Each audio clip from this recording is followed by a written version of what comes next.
Саламатсыз. Ассалаумағалейкум. Жақсы, Құдайға шүкір. Өзіңіз қандай? Жақсы, рахмет. Келіңіз, бияққа тұрыңыз.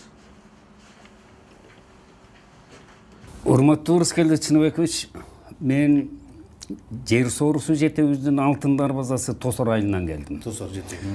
Анча-мынча ыр жазып эмек койчу элем, 3 ай Россияда жүрдүм.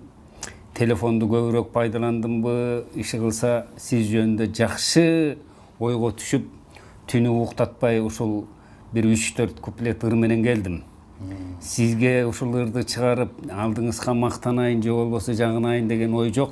Бир гана сизди ушул чындыкты жазып, алга үрөп, ушунуңуздан жазбай, кыргызда баягы сөз тийди, көз тийди болбой, ишиңизди илгерилеп алдыга чейин жаныңыздагы депутаттардын баарына дем күч берип жүрүшүңүздү каалап, мына ушул ырды алып келдим, угуп койсоңуз. Азаматсың, эч кимден жүрөк коркпой, айткандарың ар дайым аткан октой. Эмнегедир баардыгына тийген өңдү, сөздөрүң көздөрүнө ысык чоктой. Кыргызым ал муздактан айтып келет, суурулган канжарды балтил жеңет. Тандап туруп Кудайым чечендиктин шыбагасын бир өзүңө берсе керек. Айткан сөздөр кыз сайкалдын жебесиндей, толкун жиреп чоң дайранын кемесиндей. Үмүт менен күтөт сенден көп нерсени, Саякбайдын манас айткан элесиндей. Чындыктайым ачыштырып көз чукуган, жигитисиң өзчү элдин тукумунан. Тентип жүрөт көп кыргыз акча издеп, ажырашып адам деген укугунан. Жегиштердин ичин өткөр сөзүң менен, жүрөгүн теш чындыгың бар көзүң менен. Бир күнү чыкпаса экен душман болуп, кытмыр күлүп жүргөндөр өзүң менен. Көз тийип чындыгыңан жана көрбө, кайралып күндөн күнгө алга өрдө. Ак чүпүрөк оронуп чөнтөгү жок, сен да мен да кетебиз кара көргө.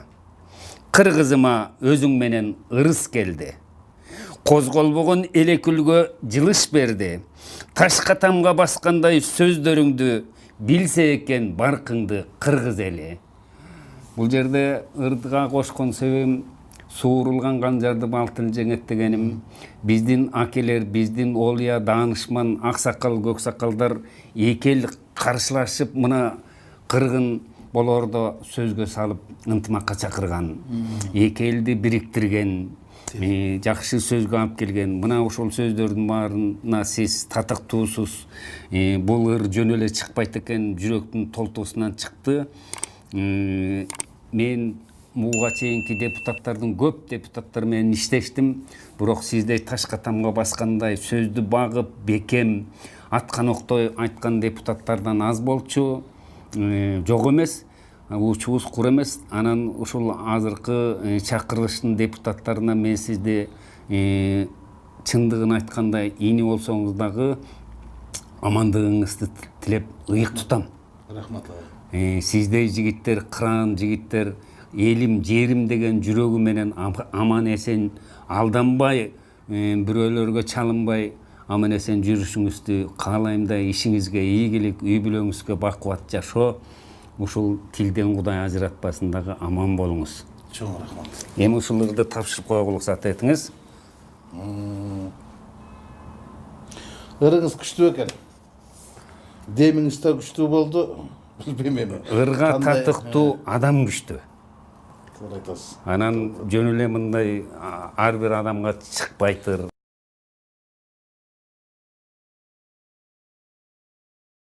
Урматтуу төрага, биз ушуларды эксперт катары пайдаланып ыйык өзүбүз ант берген, өкмөт башчылыгы ант берген ыйык терминалдан буларга ордунан чыгып сөз сүйлөдү. Булар кимдер?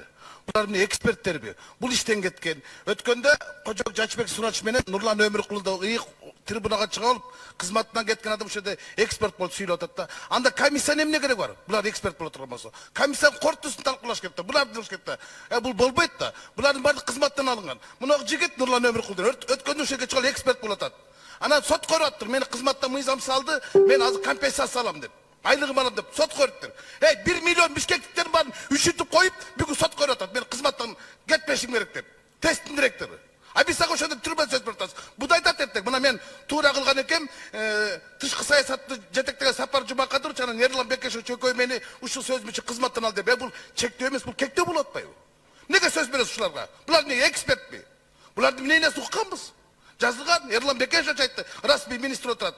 Мурунда кеткендер бар ортого чыгарып сөз берген. Бул туура эмес болуп калат. Рыскелди Чыныбекович, сиздер эле туурасын сүйлөңүз анда. Бул жерде комиссия иштеп чыкты, андан кийин бардык булар эмне чакырылды? Булар чакырылды. Бул жыйынга чакырылды, чакырылгандан кийин суроо туулгандан кийин жооп бериш керек. Ал сиздин эмнеңиз кетип атат бул жерге кетип сүйлөгөн? Ыйык эмес, бул жерде Кыргызстандын тагдыры чечилип атат. Кыргызстандын 386 миллион кредити чечилип атат. Ошо боюнча суроо болуп атат бул жерде. Ырдагандан чыккан жок бул жерге. Жылгагандан чыккан жок. Суроо туулуп атат, ошо болуп атат. Сизди эмоцияга алдырбаңыз, Рыскелди Чыныбекович. Алдырбаңыз эмоцияга. Бул жерде акыйкат чечилет. Акыйкат чечилет. Сиз бурбаңыз антип. Бурбаңыз эч жака. Сабырдуу болуңуз. Бурбаңыз. Мен туура эле алып барып атам. Депутаттар менен башында сүйлөшүлгөн мааниде ошо тезисти алып атамын. Добуш бергенсиз ошого. Депутаттар добуш берген. Ар бир жыйын ушул ТЭЦ боюнча бүтмөйүнчө бардыгына сөз берилет. Айтылган суроолорго жооп берилет деп добуш бергенбиз, чечкенбиз. Көрөбүз кандай иштер чечилерин. Убакыт көрсөтөт аны, тарых көрсөтөт. 4-чү микрофон ошондой эле. Рахмат, Масалиев. Дастан Артисбекович, биз залда 120 депутат отурабыз. Эгер ар бирөө менен мындай жооп берсеңиз, сиздин ден соолугуңуз да жетпейт, нерв да жетпейт. Ошон үчүн кичине сабырдуулук кылып. Бирок кесиптештерге сурап атам. Ушул жерде чакырылган баары, мен кайталап коеюн, комиссиянын сунушу менен чакырылган кишилер. Ар бирөөнүн колу бар, ар бир документте. Ошондуктан депутаттар ушо отургандардын ар бирөөнүн суроо бергенге толук укугу бар. Орто трибуна болобу, ордунан болобу, ал башка иш. Ошондуктан уланта берели, тизме менен кете берели. Сөз Момбек Рыскелди Чыныбекович, сизде экинчи жолу. Рахмат. Менимче бул жеке пикиримде бул безопасный эмес, опасный проект. Опасный адамдарга чыккан. Бул конкретный проект эмес, бул коммерческий проект. Жана айтып кетпеди. Бул адамдардын жаракатын азайта турган эмес, алдамчылардын каражатын көбөйтө турган проект. Жана Дастан Артисбекович жакшы суроо берди. 1,5 миллиард сом пайда таба турган компания эмне үчүн 2,5 миллиард сом акча кетириш керек десе, бирөөңөр да жооп бере албайсыңар. Мага эми азыр так жооп бергиле. 110 комплекс жерге камера, фото, видео фиксация орнотулат. Канча? Камера, фото, видео фиксация орнотулат. Кайсы жерлерге? 1140. Канча? 1140 камера. Мен сизден так айтып атам. Бишкекте 38. Ар бир перекрестокто канчадан камера, Бишкек ош жолунда канча камера? Айкай ондон турбайт. Рыскелди Чыныбекович, все зависит от сложности перекрестка, сколько камер. Один аппаратный комплекс обслуживает от 4 до 12 камер. Эми среднем канча болот экен? Сизге толук менен айтып атам, 1140 камера пландаштырып атат, общий. 1140 камераны бөлсөңүз $30,000 айланып атат. Бишкек ТЭЦте $14,000 айланды деп ызы чуу чыгардык. Отвертка $600 айланды деп. Силердин камераңар $30,000 айланганы буну кандайча билсек болот? Рыскелди Чыныбекович, бизде камераларды, жабдууларды, же аппаратты комплексти биз сатып алган жокпуз.